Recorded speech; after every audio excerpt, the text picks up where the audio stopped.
very wonderful and novel idea, but why are you doing it? You know, we were touched when we saw in the news that this what happened to our people, community of South Africa, and of which we know we uphold morality in South Africa, values that the people should uphold. And therefore we decided as SA Miniacs and say, guys, let's go and touch there and change the perception and give hope back to the people of Diepsloot. But we identified a school that, you know what, when you plant a seed to a child, at least we're planting for the future. That's where to identify the primary school and say, guys, let's go and make an impact there as SA Miniacs. Now, before we get to what you are going to do on the particular day, tell us a little bit more about SA Miniacs. SA Miniacs, you know, it's a group of young, vibrant South Africans who said, we are not going to ask South Africa to do something to us or for us, but what can we do for our country? And we said, let's make an approach of Masbambisani. What can be done? We're driving mini cars, they're so beautiful, but now we need to drive with a purpose and say, what is our purpose? We've got jobs, but how do we give back? Therefore, we combine and say, guys, as mini drivers, let's make impact. Let's show South Africa, let's show the world that indeed you can be a mini driver, but still contribute towards the objectives of the country. So, what is going to happen on the day? What are you bringing? Are you bringing 1,000 mini drivers to the area or to the school and you give gifts? Or what do you do? Tell us about it. You know, we're going to break the record because last year in Mpumalanga we had about 106 Mini Coopers. Yes. So tomorrow we're going to break the record, 250 or 200 Mini Coopers. And therefore we've got gifts for the kids, stationery. We're going to paint the school, clean the school, look into the plumbing issues of maintenance, and inculcate, of course, that is important, the culture of keeping the school clean so that it can be habitable. I mean, imagine a child getting education but in a dilapidated, what you call, state of affairs.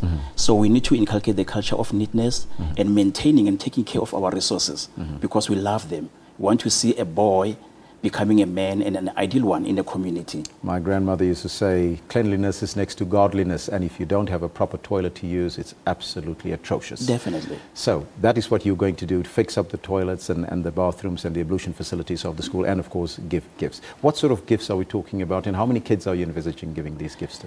We are envisaging about 400 because there are grades there. So we're going to channel our efforts where the need is because this project is about the need-based.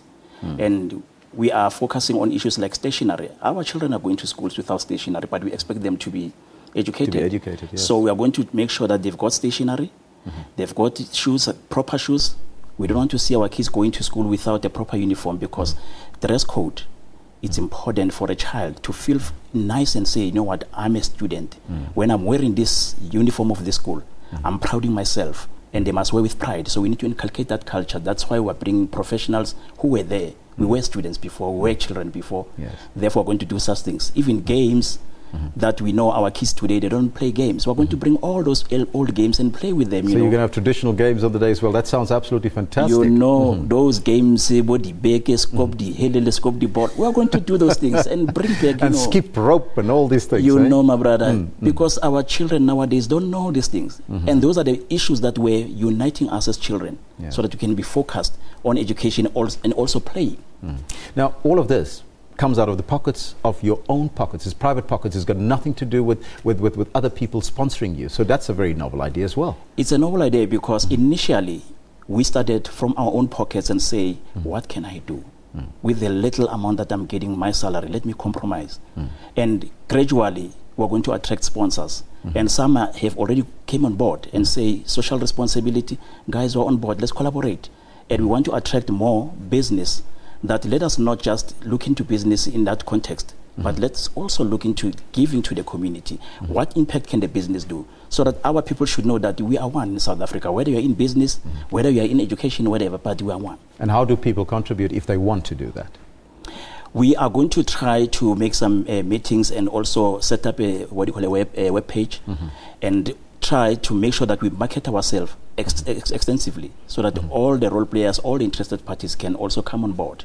Now here's an idea. Start a Facebook page immediately and people can visit you. SA Miniacs. That's my idea. I give it to you and you can start today. Sam, thank you so much for joining us. Thank you, sir. All right. It's a pleasure. That was Sam Maphothoma, spokesperson for SA Miniacs, and what a wonderful idea that is. You can do it in your own communities as well.